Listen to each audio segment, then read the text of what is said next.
like to thank Honorable Speaker, sir, allowing me this opportunity to share my thoughts and concerns on the demands for grant for railways in the Union Budget 2020-21. So first of all, I would like to remind the Government of India, the railway is not a business sector, it is a service sector, especially for Indians. So before moving on the details, I must say that the BJP government is unfortunately unaware of the larger purpose and societal reasons for the establishment of railway network in any country. Sir, Indian Railways was deemed as a great unifier as envisaged by the late Prime Minister Jawaharlal Nehru. So hence, railway is not just a profit-making engine, ready to be auctioned off to the highest bidder.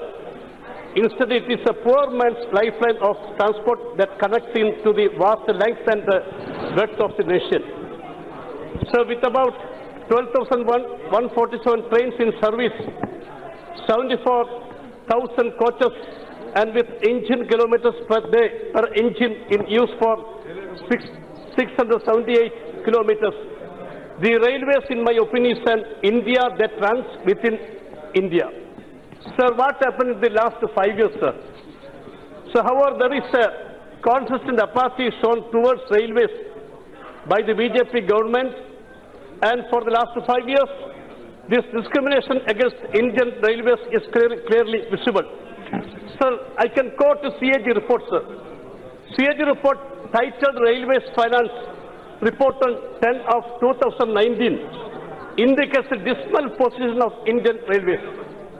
It said that since 2016-17, railways revenue surplus has been falling, which is indicative of falling financial health of the Indian railways. During the year 2017-18, the net revenue surplus decreased by 66.10% from 4 lakh 900 crore in 2016-17 to 1 lakh 600 crore in 2017-18. So the failure of the government in reviving the railways are clear from the following findings, sir.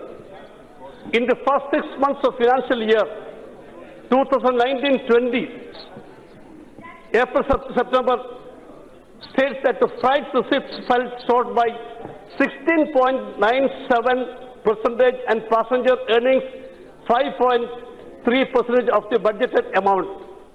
Gross revenue fell 14.54% short of the budgeted amount. But working expenses rose 4.15% higher than budget estimates. So the operating efficiency of Indian Railways is visible and is sending repeated alarms as the ratio of net revenue receipts to capital at charge plummeted from, sir, number one, 6.95% in 2014-15. Number two, 7.0% in 2015 and 16.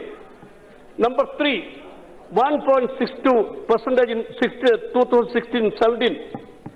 Number four, 0.51% in 2017-18. And to compound this situation, the 2019 report of the Control and Auditor General CAG refers to the steadily declining performance reflected in the operating ratio, which at 98.44% in 2017 and 18 was the worst or the highest in the last 10 years, sir. Sir, it means that Indian Railways spent rupees 98.44 to earn rupees 100. So this is very clear, sir, the failure of the government for the last 5 years. So the CAG report further adds that the Indian Railways operating ratio in 2017 and 18 would have been 102.66%, but for the advance received from the NTPC and IRCON, it means that the railway would have spent 102 rupees, earned 100 rupees.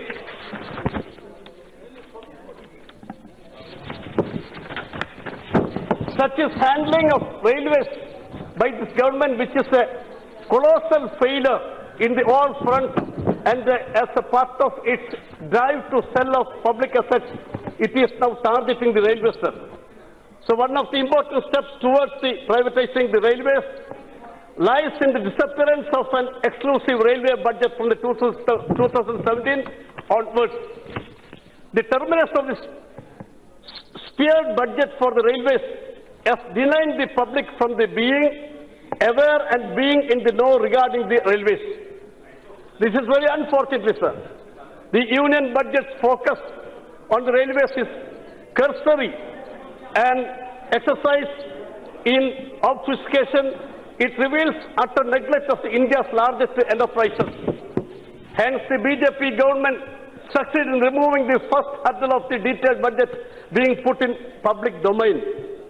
It was not at all surprising that Finance Minister Raghavan's long-winded union budget speech on February 1st, 2020 contained just a few references to the railways. I will quote her speech, sir. In her 2019-20 budget speech, Nirmala Sitharaman said that the government would invest rupees 50 lakh crore over the 12-year period in the railways, implying an average of about rupees 4 lakh crore a year, or 25 lakh crore in 6 years.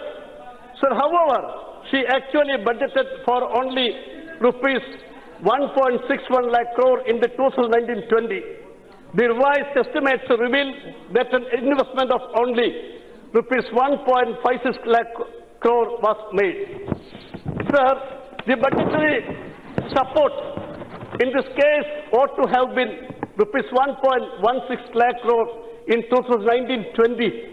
However, the budget reveals that in the 1920 plan outlay, according to revised estimates, was only rupees 1.56 lakh crore, of which the gross budget to the support was only rupees 52,837 crores. Sir, then comes the announcement by the PM on August 15, 2019, sir, on creation of National Infrastructure Pipeline, NIP. The NIP scheme envisaged an investment of rupees 102 lakh crore in infrastructure projects over 6-year period starting 2019-20, of which the share of the railway projects was to be 13%, sir, 30%. The share of railway projects in the NIP was thus to be rupees 13.69 lakh crore over 6 years, of which rupees 11.90 lakh crore was to come by way of budget support.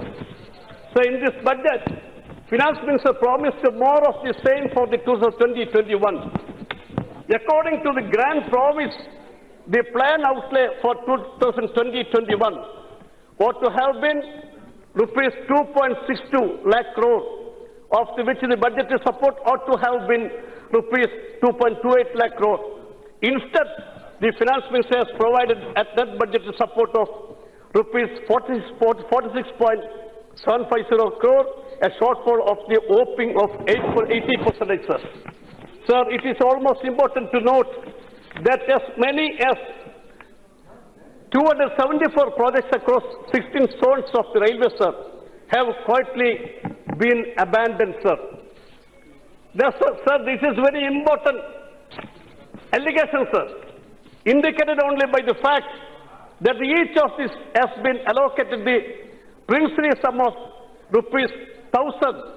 Of these, 132 are new line projects, 40 gauge conversion projects, and 10 track doubling projects.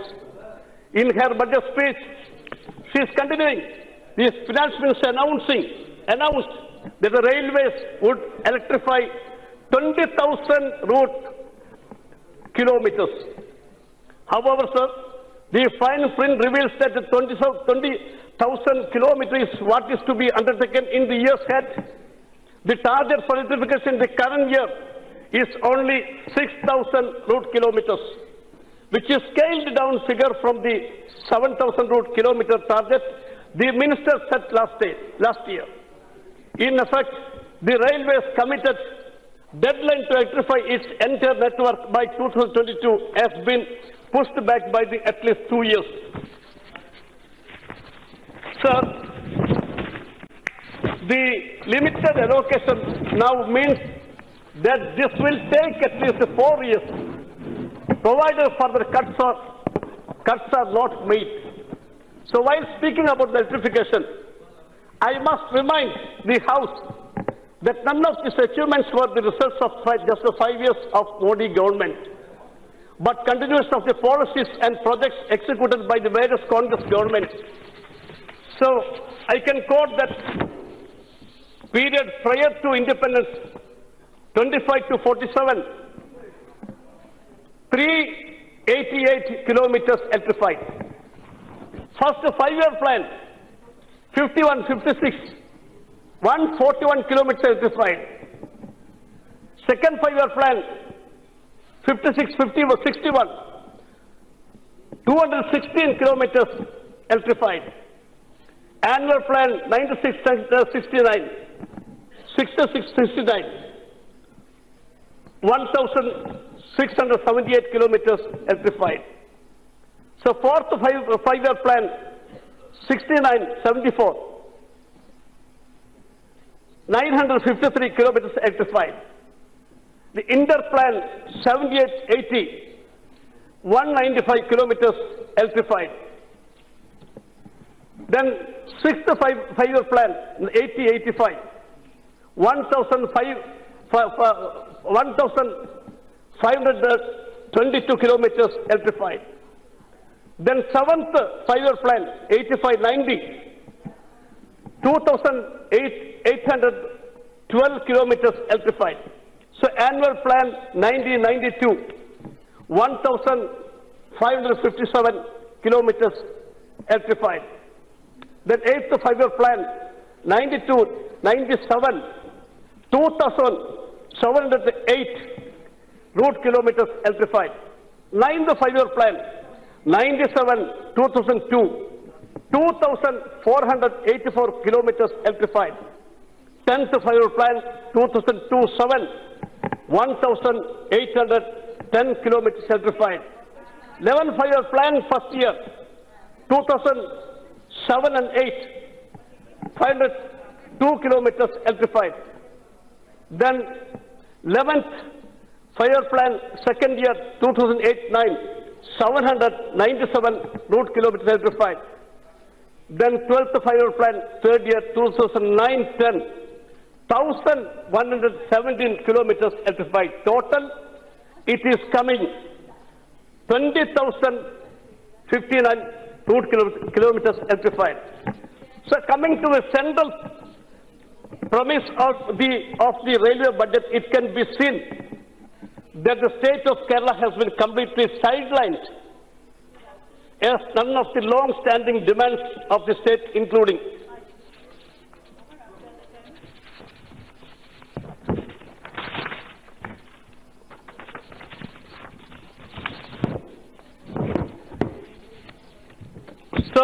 for so many years, the government of Kerala and all political parties, all MPs are demanding for special zone.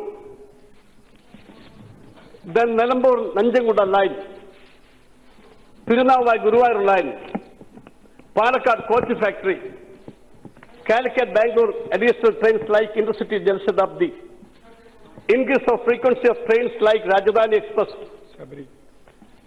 third line between Mangalore and Trivandrum, extension of frequency, increase of various trains, and the Sabari rail, provision of more memo coaches for Palakkad division to connect Coimbatore and Ernakulam from Calicut, extend Yeshwanthapur Kannur Express to Calicut, are ignored by the state, and these demands are rejected for the reasons that are best known to the government. Sir, I would like to share one more thing, sir.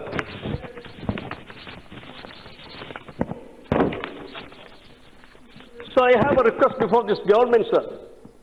Honorable ministers are here. I had a discussion with the MOS with, I think, so many times. So you don't neglect Kerala. Your attitude is actually the stepmother's attitude to Kerala. So this is, sir, this is fact, sir, fact. Sir, this is fact. Your Chief Whip, Mr. Suresh, has given 4 names and you are the first speaker. 8 hours have been allocated for this, sir, on this subject sir. of this. And Congress party has 46 minutes. Sir. You have already completed 16 minutes. Yeah. To do justice to your colleagues, Yeah. they will hardly get 10 minutes each. So I leave it to you and your party to decide how much time you would take. Sir. No, provided he agrees. So, sir, I request, sir, I request from the minister. So